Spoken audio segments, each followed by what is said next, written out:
Seconda parte del mio vlog in Giappone. Benvenuti in questo nuovo video. Vi faccio vedere il vlog di come è andata. Qua si conclude Tokyo, poi andrò a Nikko, andrò a Kamakura, tutte nuove parti, tra cui anche il mio compleanno. Vi farò vedere come ho festeggiato il mio compleanno e poi ci sono altre parti che arriveranno più avanti. Grazie mille per il supporto precedente e niente, vi lascio al video.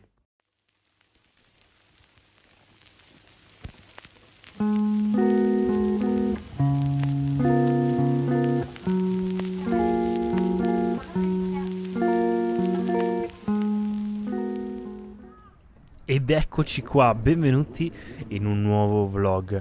Oggi andiamo a Kamakura, quindi una delle gite che di solito viene consigliata dopo gli ultimi giorni a Tokyo, quindi dopo che si fa una settimana in città, 3-4 giorni in città, poi viene sempre consigliata o Nikko o Kamakura. Noi le abbiamo fatte entrambe, però Kamakura è stata la prima. Giornata piovosa, ma ne è valsa la pena. Abbiamo preso un treno che è arrivato come prima cosa a Enoshima, quindi come prima cosa c'era questo trenino diciamo turistico con vista, c'erano varie opzioni per arrivarci. Diciamo che ci abbiamo messo un bel po' prima alla stazione di Shinjuku a Tokyo per capire come arrivarci nel migliore dei modi, e una delle cose belle qui a Tokyo è che negli information center la gente veramente ti aiuta senza volerti vendere per forza qualcosa, un itinerario. Quindi abbiamo dovuto studiarci un po' bene la cosa, siamo arrivati un po' più tardi del previsto, anche partendo la mattina presto, e ci siamo voluti comunque fermare prima a Enoshima, come vi dicevo, che è un'isoletta molto carina nell'itinerario per arrivare a Kamakura, quindi lungo il mare, quindi a sud di Tokyo. Abbiamo passato lì poco tempo perché poi ci siamo diretti direttamente a Kamakura, che è quella che vedete, famosa per il Great Buddha, quindi il Buddha gigante. In realtà la pioggia non ha disturbato tanto, anche perché vedendo tutti questi templi, una zona piena di templi e spiritualmente attiva, è stata anche in passato uno dei posti fondamentali per la religione sia buddista che shintoista. C'era una certa atmosfera molto molto piacevole, quindi diciamo che è come se questo trenino andando molto lentamente visitasse pian piano vari step, tra cui il Buddha gigante e i vari templi. Quindi noi abbiamo fatto quelli principali e poi la sera, dato che era già sera e chiudeva tutto molto presto, siamo tornati indietro verso Tokyo. Ma prima di arrivare a Tokyo ci siamo fermati qui dove vedete, a Yokohama, invece che prendere il treno precedente, per andare al Ramen Museum, un museo del ramen. C'era proprio tutta la storia, l'avevo visto su un blog di PewDiePie, che adesso abita in Giappone, e abbiamo provato il primo ramen arrivato dalla Cina, ancora quando il ramen è stato importato in Giappone. Pazzesco. E dopo siamo fermati a fare un giretto a Yokohama per vedere la città, siccome è molto moderna, molto nightlife oriented, e ne è valsa la pena, anche se era tutto abbastanza chiuso, fino ad arrivare a Chinatown camminando un bel po' e poi siamo tornati distrutti.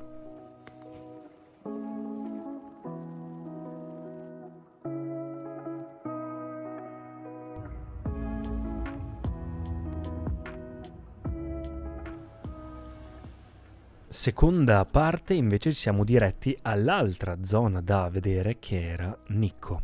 Tendenzialmente negli itinerari classici consigliano o Kamakura o Nikko, ma siccome io avevo 3 settimane invece che le 2 settimane classiche, ho deciso di visitarli entrambi. A differenza di Kamakura, che è verso il mare, questo è verso la montagna, quindi verso nord, e ha un'atmosfera molto diversa a confronto a Kamakura. Kamakura molto bella per i templi, ma questa veramente aveva una zona che era una World Heritage Area, quindi proprio patrimonio dell'UNESCO, con queste scimmie, le classiche scimmie, quella non penso, non vedo, eccetera eccetera, che era bellissima. C'era il Tempio Dorato, c'era di tutto e di più, ed era incredibile, pieno di gente. Qua ha piovuto meno, quindi in realtà quasi zero, il tempo primaverile non si è fatto sentire tanto quanto Kamakura, ma i templi sono stati bellissimi. Immerso nel bosco, immerso nella foresta, ho sentito proprio una sensazione di profondità, una sensazione di spiritualità ovunque andavo, tanta energia, ed era veramente bellissimo. Poi ti allontanavi un po' anche dal posto e c'erano anche delle zone, delle cascate, tante cose da vedere in realtà, ma abbiamo visto le cose principali perché sennò non avevamo tempo di fare tutto.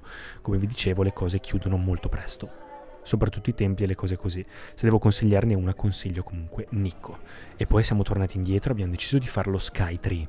Siccome la volta precedente ci abbiamo provato ma serviva la prenotazione, perché ci siamo accorti che in Giappone, come vi dicevo, serve per tutto, siamo finalmente andati e siccome il treno che ci portava indietro verso Tokyo arrivava come stazione anche a Skytree, è praticamente l'edificio più alto del Giappone e addirittura il secondo più alto al mondo, quindi bellissimo, si vedeva tutto. Abbiamo deciso di farlo comunque anche se era sera e ne è valsa la pena, perché è stata veramente una sensazione incredibile poter mangiare lì, rilassarsi. C'erano 2 piani, la parte principale e poi la galleria, che era quella più alta in assoluto, e abbiamo deciso di farli entrambi anche se il biglietto costava un po' tantino, ma ne è valsa la pena.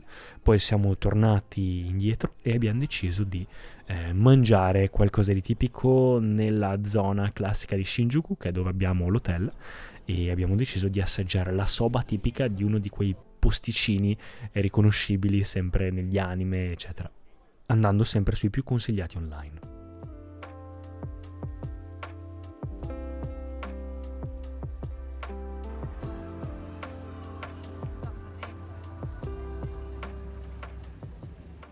Ed è arrivato il 26 marzo, che è il giorno del mio compleanno, ed è stato particolare perché ho avuto modo di festeggiarlo a Tokyo.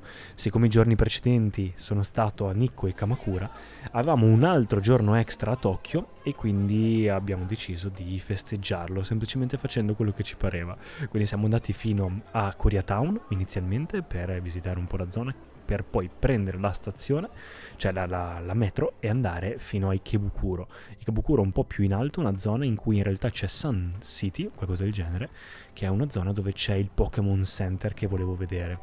E poi un po' più in giù, verso la zona di Roppongi, dove c'era il Sanrio Store e un altro Pokémon Center, questa volta più grosso perché l'altro mi aveva un po' deluso, ed è stato bellissimo. Io sono cresciuto con i Pokémon, quindi ho preso il mio souvenir, il mio Pikachu Ninja, e poi c'era un'altra torre, che questa è la famosa Tokyo Tower, e abbiamo fatto qualcosa lì. Abbiamo mangiato anche prima a pranzo in un izakaya particolare, quindi qualcosa di tipico, sempre nella zona di Roppongi, quella zona lì di Aoyama, Marunouchi, Tokyo centrale.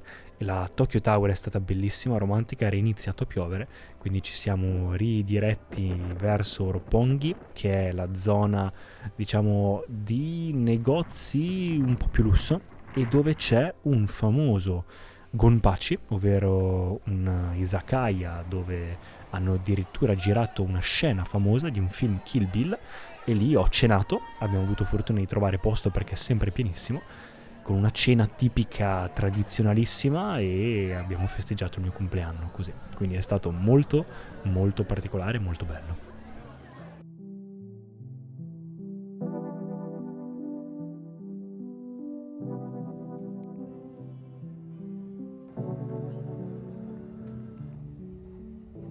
Tra l'altro, tra le varie cose, mi sono comprato anche dei regali. Mi è stata regalata una sfera Pokémon, una sfera Pokéball, scusate, replica elettronica, bellissima. È il momento di lasciare Tokyo e ci siamo diretti verso il Monte Fuji. Abbiamo deciso di aggiungere l'itinerario classico 2 giorni sul Monte Fuji. Il primo sul lago Kawaguchiko, uno dei 5 laghi, ed è il lago più grosso, diciamo, attorno al Monte Fuji. Il problema è che ci abbiamo messo tanto ad arrivare e abbiamo scoperto che le cose chiudevano molto presto, quindi in realtà siamo riusciti a fare pochissimo delle cose che ci eravamo previsti, e abbiamo fatto una ropeway, che è la funivia che tutti consigliavano, e abbiamo visto dei giardini che tutti consigliavano, però c'era tantissima coda, tanta gente, e diciamo che è stato un po' complesso, ma ci ha salvato non solo una vista bellissima sul tramonto del Monte Fuji, e questo bellissimo posto dove siamo andati a dormire, un Airbnb carinissimo. Poi siamo andati anche a mangiare il Kobe tipico, questo tipo di cena tipica, e siamo andati anche a rilassarci in un onsen, siccome il Monte Fuji è una zona tipica per gli onsen, quindi queste terme. E il giorno dopo, sempre sul Monte Fuji, ci siamo alzati presto e abbiamo deciso di, dopo questa tradizionale colazione, di recuperare al volo una delle cose che non siamo riusciti a vedere il giorno precedente, che era la pagoda Chureito, qualcosa del genere, se non sbaglio, ed è una delle pagode, se non la pagoda più famosa, più fotografata del Giappone, bellissima, e poi dovevamo dirigerci ad Akone, e siccome dal giorno precedente avevamo fatto esperienza che tutto chiudeva presto, invece che prendere i mezzi che erano molto complicati e ci mettevano tanto tempo, abbiamo deciso di, vabbè, siamo una volta qua, abbiamo preso il taxi e siamo arrivati direttamente in mezzo all'azione, ovvero in questa valle che è la valle bollente, la chiamano la valle, praticamente è una valle vulcanica in cui ci sono questi fumi, c'è questa ropeway, ci sono queste uova nere tipiche, che si dice che mangiandole allunghino la vita di tot anni. Io ne ho mangiate 2. E poi ad Akone, che è un'altra zona bellissima attorno al Monte Fuji, abbiamo preso, facendo l'itinerario al contrario, questa specie di galeone che tramite il lago Ashi ci ha riportato dall'altra parte della zona. È stato bellissimo, si vedevano i templi, il Torii, queste porte bellissime shintoista, e abbiamo fatto tante foto, tanti video e abbiamo visto tutto quello che dovevamo vedere. Quindi questa volta abbiamo imparato dal giorno precedente, abbiamo fatto tanti errori in questo viaggio, soprattutto di tempistiche, perché non pensavamo che le cose chiudessero così presto, ma ad Akone qua abbiamo recuperato, abbiamo imparato la lezione. Veramente anche qua molto bello, templi, il lago, la zona, tutto bello, l'atmosfera anche alla sera. Abbiamo dormito in questo sempre B&B, come quello precedente si chiamano ryokan, quindi tradizionali, dormendo sul futon, e abbiamo provato, siccome pioveva tantissimo, prima dell'onsen abbiamo provato la pizza giapponese.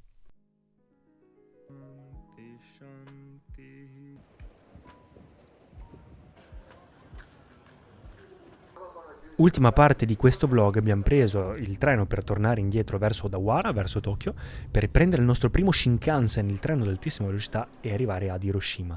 Quindi una zona bassa, molto più a sud confronto a Tokyo, la zona più a sud di cui siamo stati, per arrivare in una zona finalmente calda, basta pioggia, da qua inizia la primavera, e Hiroshima è un posto pazzesco. Ovviamente è stata tutta ricostruita, ma l'hanno ricostruita in modo bellissimo, ci sono questi giardini a solare. Nell'immaginario collettivo Hiroshima è una zona triste, ma in realtà è veramente fantastica, l'hanno ricostruita benissimo, molto moderna, piena di laghi, di fiori, di piante. Però la zona mi ha veramente colpito, non pensavo di rimanere così sconvolto in un posto. Perché sì, ti insegnano sempre il concetto di quello che è successo, ma quando lo vedi con i tuoi occhi, senti l'atmosfera di quello che è successo, vedi anche i monumenti rimasti. Noi abbiamo visitato anche il museo, ovviamente, e i templi, quello che c'era da vedere, ovviamente anche il castello di Hiroshima, molto bello.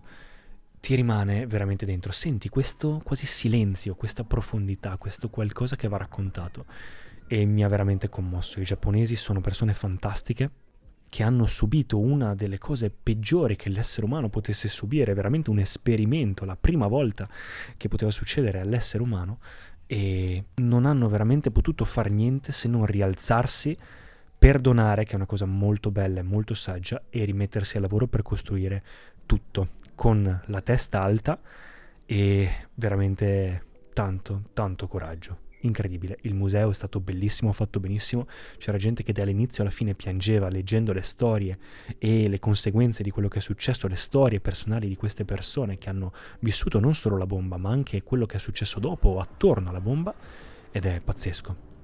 E siccome siamo arrivati presto, abbiamo approfittato per vedere qualcosa che avremmo dovuto vedere il giorno dopo, che era Miyajima. Abbiamo detto proviamo, siamo riusciti, che è un'isoletta a fianco a Hiroshima, e l'abbiamo vista quindi col tramonto. È stata una delle scelte più belle dell'intero viaggio in Giappone, perché è una zona non solo con tanti animali bellissimi, come questi cerbiatti che vedete, ma è sul mare, quindi c'è questo torii gigantesco, questa porta enorme che tutti fotografano, questo tempio bellissimo, animali, c'è la zona, quella del mercato, è tutto bellissimo.